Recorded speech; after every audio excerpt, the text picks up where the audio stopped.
मंडली, भारत माता शिव शक्ति अवतार। ओम नमः शिवाय। भारत माता शिव शक्ति अवतार। आज है 11/8/2024। रिवाइज डेट है 14/3/63। बाबा ने कहा, प्यारे बच्चे, अमृत वेले याद करना सबसे अच्छा है। मोस्ट बिलीवेड शिव पिता को याद कर उसकी महिमा करनी चाहिए। बाबा, आप तो कमाल करते हो। हम पतितों को पावन बनाकर स्वर्ग का मालिक बनाते हो। शिव बाबा, आप हमको कितना सुख देते हो, कितना ऊंच पद देते हो।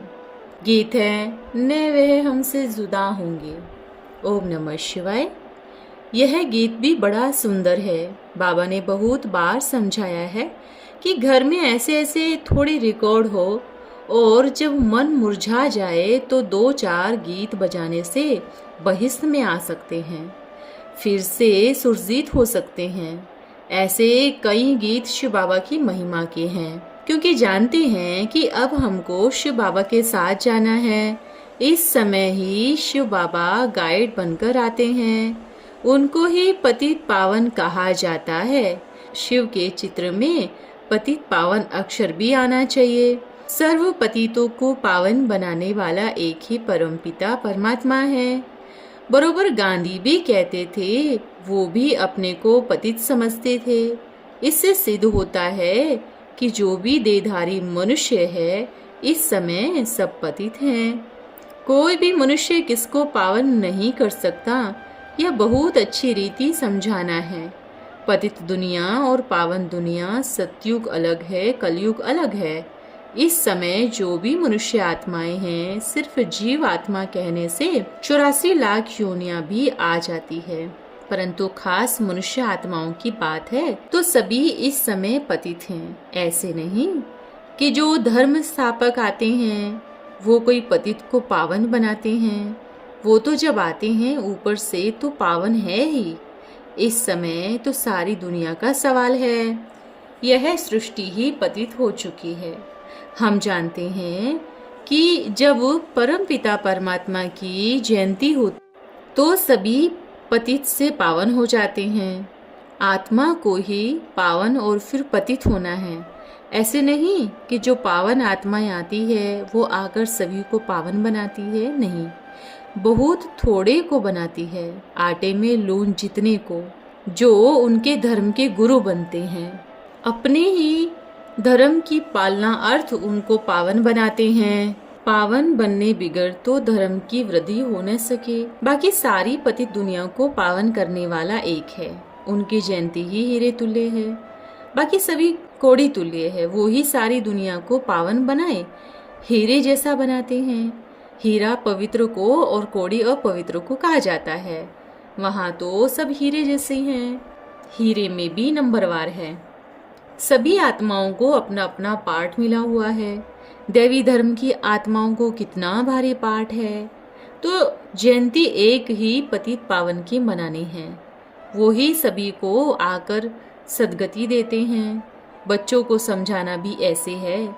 भल बड़े बड़े हॉलों में भाषण करते हैं तो पहले पहले परम पिता परमात्मा की महिमा करनी है। विद्वान आचार्य भी भाषण करेंगे तो पहले कहेंगे परमात्माए नमः, परंतु उनको मालूम ही नहीं कि परमात्मा कौन है। उनको नमन क्यों की जाती है? क्योंकि सभी पतित को उसने आकर पावन बनाया है। इसलिए सब भिन्न भिन्न भाषा में नमस्ते करते हैं। नानक भी उनकी महिमा करते हैं। अब हम जानते हैं इस समय शिव बाबा आते हैं, जबकि सभी मनुष्य तमो प्रधान कब्र दाखिल हैं। तब सभी को आए शांतिधाम सुखधाम ले जाते हैं। सभी को 5 विकारों की बॉन्डेज से छुड़ाते हैं। उनकी ही महिमा गाते हैं कि ज्ञान अंजन सतगुरु दिया। परंतु वो कब आते हैं कोई की भी बुद्धि में नहीं आता कि कलयुग बाद सतयुग को आना है। वो हिस्ट्री ज्योग्राफी होनी है। जैसे दिन के बाद रात, रात के बाद दिन, वैसे कलयुग बाद सतयुग को आना है। जरूर नई दुनिया स्थापन करने परमात्मा ही आएगा। जयंती भी मनाते हैं तो जरूर शिव पिता कब आया होगा ना। परंतु मनुष्यों ने ड्रामा का चक्र लाखों वर्ष देकर उल्टा कर दिया है, इसलिए सब कुंभकर्ण की नींद में सो गए हैं। अब शिव पिता ने आकर तुमको जगाया है, तो तुम औरों को जगाने की सर्विस करते हो। गांधी के मुख से भी शुभ महावाक्य निकलते थे कि पतित पावन एक है, बल बिगर समझ कह देते थे। पतित पावन सीताराम कहे तो भी ठीक, उसने रघुपति कह त्रेता के राम को नाम लगा दिया है। दिखाते हैं सीता पतित बनी, ऋषि के घर में जाए 2 बच्चे पैदा किए, कितनी गलानी कर दी है। दिखाते हैं सीता को रावण से छुड़ाया, ऐसे तो नहीं कहते सीता को पावन बनाया। साधारण रीति कुछ भी नहीं समझ सकते, फिर भी यह तो अवश्य कहेंगे कि दुनिया पतित है। वास्तव में पतित की कब महिमा होती नहीं, परंतु जब कोई पावन ही नहीं तो पतित की महिमा करते हैं। पावन दुनिया में किसकी महिमा करेंगे? लक्ष्मी नारायण की क्या महिमा करेंगे? पास्ट के जन्म में उनकी आत्मा को परम पिता परमात्मा ने आए पावन बनाए स्वर्ग का मालिक बनाया था, तो महिमा बनाने वाले की करेंगे ना। तुम देख रहे हो वही ब्रह्मा सरस्वती दोनों पुरुषार्थ कर रहे हैं, वे दोनों जाकर लक्ष्मी नारायण बनेंगे। लक्ष्मी नारायण के चित्र पर भी लिख सकते हैं कि इनकी पास्ट जन्म की आत्मा ब्रह्मा सरस्वती के रूप में ज्ञान सागर शिव से राजयोग सीख फिर लक्ष्मी नारायण बने हैं। प्रजा सहित यहाँ सभी पुरुषार्थ कर रहे हैं, जिससे सूर्यवंशी चंद्रवंशी माला बनती है। इन चित्रों पर बहुत अच्छी समझानी लिखनी है इस समय, और जो भी चित्र हैं वो सभी हैं बेसमझी के बने हुए। अब अपने को शिव पिता ने समझदार बनाया है, तो चित्र भी समझ से बनाना पड़े, भेंट करनी पड़ती है। इन्होंने कैसे चित्र बनवाए हैं? अपना ये कृष्ण का चित्र भी बिल्कुल क्लियर है। इनका अंतिम जन्म नर्क में है, अब नर्क को लात मार रहे हैं। नर्क से फिर स्वर्ग में आना होता है, इसलिए अब यह राजयोग सीख रहे हैं। ऐसा क्लियर लिखना है जो मनुष्य समझ सके। मनुष्य तो सभी बेसमझ है, बिल्कुल तुच्छ बुद्धि बने हैं अथवा पत्थर बुद्धि बने हैं, तो अभी उन सभी को छोड़े। उन्होंने तुमको तुच्छ बनाया है, अब मैं तुमको स्वच्छ बुद्धि बनाता हूँ। मेरी श्रीमत तो गाई हुई है ना, मेरी श्रेष्ठ मत से तुम पत्थर बुद्धि से पारस बुद्धि बनते हो। दिलवाड़ा मंदिर में भी देखो राजयोग सीख रहे हैं। आदि देव, आदि देवी, अधर कन्या, कुमारी कन्या सभी राज ऋषि हैं, राजयोग कमा रहे हैं। ये ही फिर स्वर्ग के मालिक बनते हैं। कितना एक्यूरेट मंदिर है, फिर भी शायद ऐसा मंदिर है वो भी जाकर देखना चाहिए। अपनी यादगार क्यों नहीं देखेंगे? आगे तो अंधश्रद्धा से जाए देखते थे, अब तो समझते हैं हमारा यादगार है। राजयोग ऋषि और हठयोग ऋषि रात दिन का फर्क हो जाता है।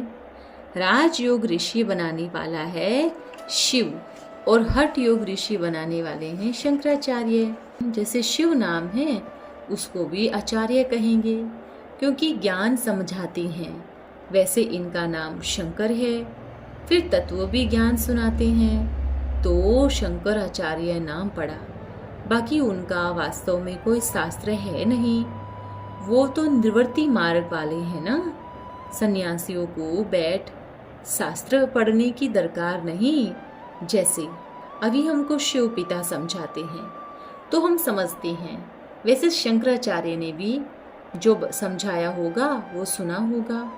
उन्हों का कोई शास्त्र है नहीं। जैसे अब हमको शिव पिता मंत्र देते हैं कि शिव पिता और वर्षे को याद करो, उसने फिर कहा होगा तत्वों को अथवा ब्रह्मों को याद करो, तो उसमें लीन हो जाएंगे। बस उनका है हठ योग। जंगल में चले जाते हैं, यहाँ तो कुटुंब के कुटुंब को पवित्र बनाना है। सतयुग में पवित्र गृहस्थ आश्रम था, अब अपवित्र है। अब शिव पिता कहते हैं सारे कुटुंब सहित पवित्र बनो, बिगर पवित्र बनने मेरे पास नहीं आ सकेंगे। फिर शिव बाबा को याद करना है, इससे तुम्हारे स्त्री बच्चे सभी पवित्र दुनिया में आ जाएंगे। सारा मदार पवित्रता पर है। भारत पवित्र था, अब अपवित्र है। भारत के लिए ही कहेंगे, अब जो पवित्र बनेंगे वो जरूर स्वर्ग के मालिक बनेंगे। जो नहीं बनते तो झगड़ा करेंगे। विघ्न तो पड़ते ही हैं। ड्रामानुसार कल्प पहले भी पड़े थे। ड्रामा पर जो खड़े हैं वो कभी मूंझेंगे नहीं।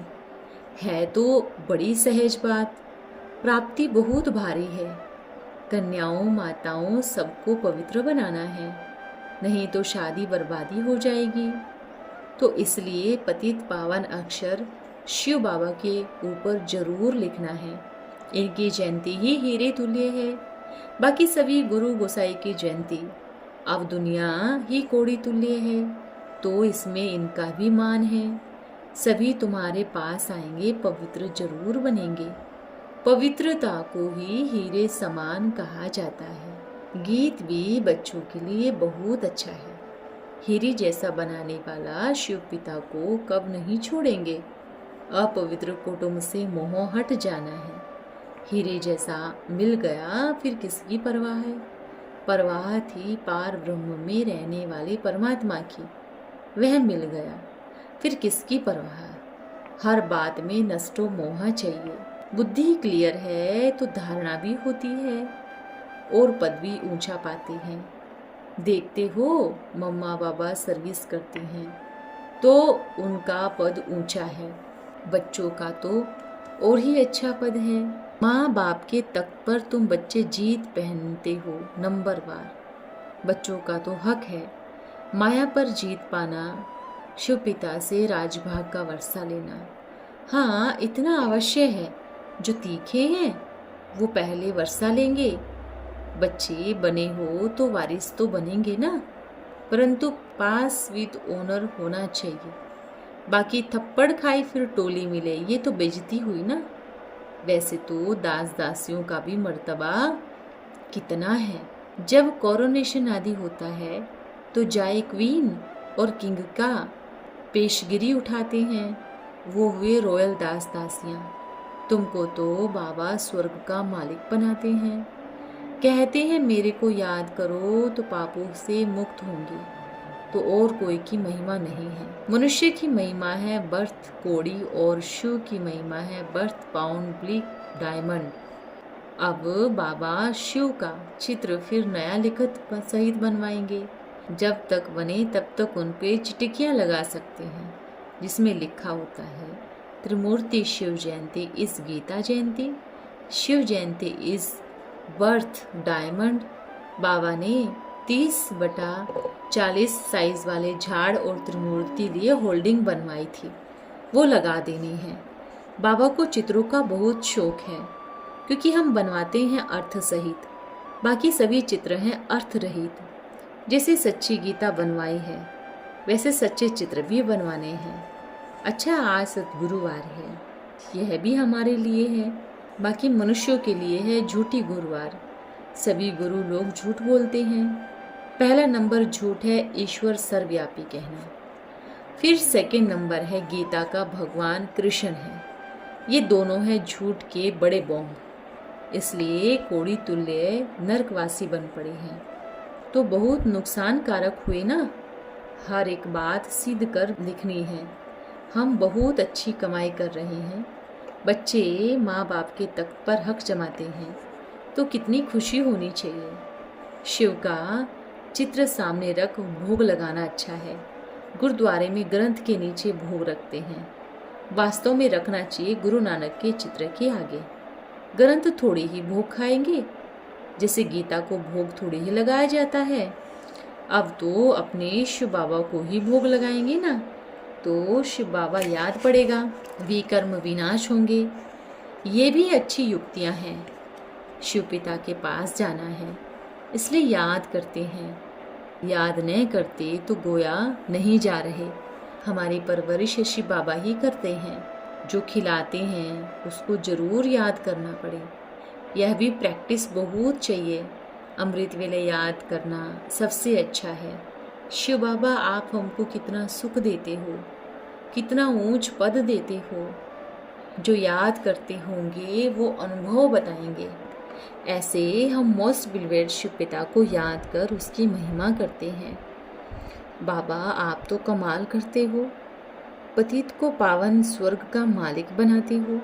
ऐसे अनुभव सुनाना चाहिए, शुक्रिया मनाना चाहिए। अच्छा बच्चों को गुड मॉर्निंग। प्यारे बाबा ओम नमः शिवाय।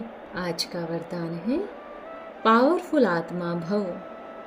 सभी स्वयं को पावरफुल आत्मा समझती हो।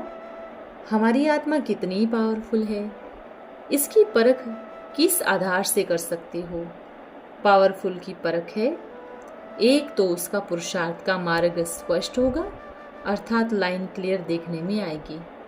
दूसरी बात, अपना भविष्य स्टेटस भी देखने में आएगा। तीसरी बात, जिन्हों की सर्विस करते हैं उन्हों को भी सहज और स्पष्ट मार्ग दिखा सकेंगे। पावरफुल बनने का साधन है रोज अमृत वेला पावर हाउस से कनेक्शन जोड़ना और स्वयं में लाइट और माइट भरना। इसलिए अपनी लाइट की परसेंटेज को बढ़ाओ, तभी साक्षात्कार मूर्त बनेंगे। अच्छा ओम नमः शिवाय।